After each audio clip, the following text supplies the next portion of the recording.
गप्पी मासे पाळा आणि आळशीपणा टाळा. हे माझं मागच्या वर्षीचं गणपतीचं डेकोरेशन आहे आणि हे त्याच्या मागच्या वर्षीचं. प्रत्येक वर्षी माझ्या डोक्यामध्ये किमान 1000 तरी आयडिया येतात की गणपतीचं डेकोरेशन कसं करायचं, पण त्यातलं एकच कोणतं तरी निवडावं लागतं आणि दॅट इज अ टॉर्चर.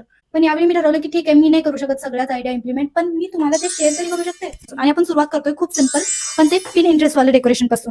हातामध्ये छडी घेतली टू ऍक्टिव्हेट द टीचिंग मोड. तर आपल्याला बॅकड्रॉप म्हणून वापरायचं आहे. आपल्या घरामध्ये कोणीतरी बालाजीला जाऊन आलेला आहे त्याचं प्रतीक असलेली आईची पांढरी साडी. आईची साडी वापरल्याशिवाय कोणतंही डेकोरेशन पूर्ण होत नाही. त्यानंतर आपण या बॅकड्रॉपला ऍड करतोय झेंडूच्या फुलांच्या माळा, गप्पी मासे पाळा आणि आळशीपणा टाळा. 4च फुलांच्या माळा लावायच्या आहेत. खरी फुलं आणून माळा बनवा प्लीज. त्यानंतर आपण या डेकोरेशन मध्ये ऍड करतोय केळीचे खांब, 2 पाठीमागे बॅकड्रॉपला आणि 2 पुढे. जर तुमच्याकडे केळीचे खांब मिळत नसतील तर मार्केटमध्ये आर्टिफिशियल केळीचे खांब पण मिळतात. मिशो, अमेझॉन वर पण तुम्हाला मिळून जातील. त्यानंतर फ्रॉग नावाची एक वस्तू असते जी अशी काही दिसते. त्याला वर स्पाइक्स असतात ज्याच्यामध्ये आपण फुलांच्या कांड्या खोचू शकतो जेणेकरून ती फुले उभी राहतात.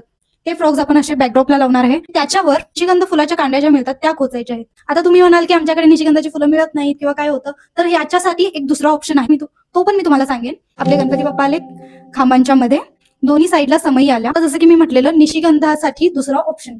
ओरिजिनल फुलं मिळत नसतील, एक आर्टिफिशियल कमळाचा स्टेम मिळतो मार्केटमध्ये. तर असे 4 किंवा 5 स्टेम जर तुम्ही विकत घेतले तर पाठीमागे एक सुंदर बॅकड्रॉप तुम्हाला ह्या फुलांचा तयार करता येईल. तर तुम्ही असंच लावू शकता किंवा जे फ्रॉग मी तुम्हाला सांगितले स्पाइक्स वाले ते युज करूनही लावू शकता.